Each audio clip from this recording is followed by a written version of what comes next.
ঈমান এনেছে আমার নবীর সাহাবারা সেই যুগের সাহাবারা দেখো কেমন ঈমান এনেছে আমার নবীর সাহাবারা সেই যুগের সাহাবারা হযরত বেলাল এনেছে ঈমান কত কষ্ট করে মরুভূমির গরম বালিতে তাজা রক্ত ঝরে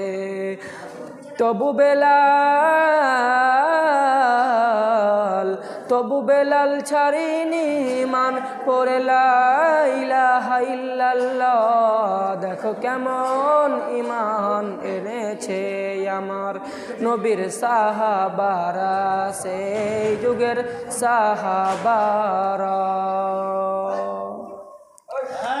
উপস্থিত আমার পাশে বসে থাকা শিক্ষক মহাশয় এবং সামনে বসে থাকা আমার ভাই বন্ধু, সর্বপ্রথম সে মহান আল্লাহ তাআলা রব্বুল আলামিনের প্রশংসা করি যিনি আমাদের মসজিদে আসার এবং বসার তৌফিক দান করেছেন এবং আপনাদের সামনে আমাকে বক্তব্য দেওয়ার তৌফিক দান করেছেন। সেই মহান আল্লাহ তাআলা রব্বুল আলামিনের প্রশংসা করে শেষ করতে পারবো না, তাই সকলে তিনার শেখানো ভাষায় বলুন আলহামদুলিল্লাহ।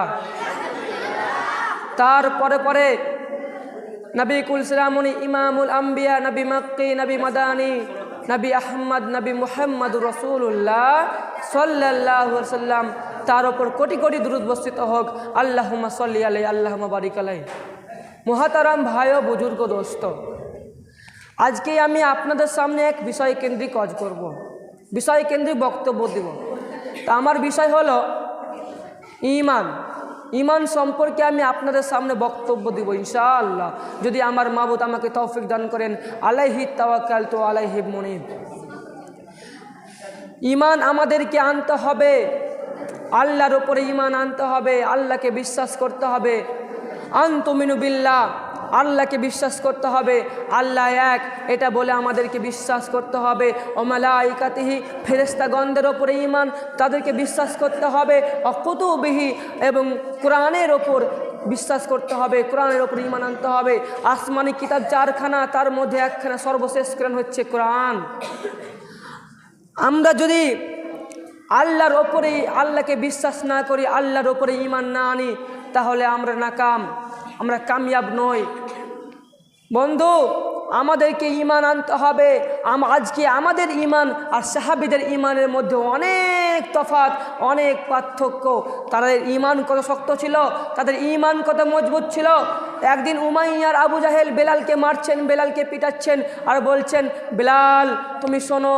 আবু জাহেল উমাইয়া বলছে, বেলাল রে তুই আমাকে আল্লাহ বলে মেনে নে, তাহলে তোকে আমি ছেড়ে দেব। উমাইয়ার আবু জাহেল বেলালকে মারছেন, মারতে মারতে মারতে বেলালকে বলছেন, বেলাল রে ও বেলাল তুমি শুনে নাও, তুমি যদি আমাকে আল্লাহ বলে মেনে নাও, আল্লাহ স্বীকার করে নাও, তাহলে তোমার ওপরে কোনো জুলুম করব না, কোনো অত্যাচার করব না, কোনো জুলুম অত্যাচার করব না রে বেলাল, তুমি আমাকে আল্লাহ বলে স্বীকার করে নাও। তখন বেলাল জবাবে কি বলেছিলেন, বেঈমানের দল, ও বেঈমান রে আমি মরে যাব, আমার জান দিয়ে দেব, কিন্তু তোদেরকে আমি আল্লাহ বলে মানতে পারবো না। আমার আল্লাহ এক, আমার আল্লাহ এক, আমি তোদেরকে কখনো আল্লাহ বলে স্বীকার করব না। বেলাল বলেছিলেন, রে আবু জাহেল উমাইয়া তোরা শুনে নে, তোরা যখন বাজারে মাটির হাড়ি কিনতে যাবে, সেই মাটির হাড়িটা যখন কিনে নেবি রে, সে মাটির হাড়িটা তুই ভালো করে চেক করে নেবি।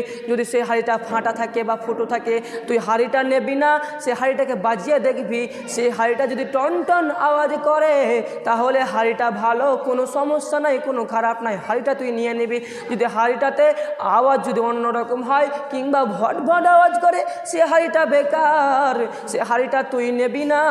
তেমনই আল্লাহ আমাকে জান্নাতে দেবেন রে আবু জাহেল। তাই আমার আল্লাহ আমার ঈমানকে পরীক্ষা করেছেন, তাই আমার আল্লাহ আমার ঈমান পরীক্ষা করেছেন। আমি তোকে আল্লাহ বলে স্বীকার করব না, আমি তোকে আল্লাহ বলে মানতে পারবো না। বন্ধুরে তাদের ঈমান কেমন ছিল, আজকে আমাদের ঈমান কেমন? যদি আমাদেরকে কেউ যদি ছুরি থেকে দেয়, গলায় যদি ছুরি ধরে আর বলে রে মুসলিম তুই আল্লাহকে ভুলে যা, জয় শ্রীরাম বল, তাহলে জয় শ্রীরাম বলে দেব। ছুরির ভয়ে, গুলির ভয়ে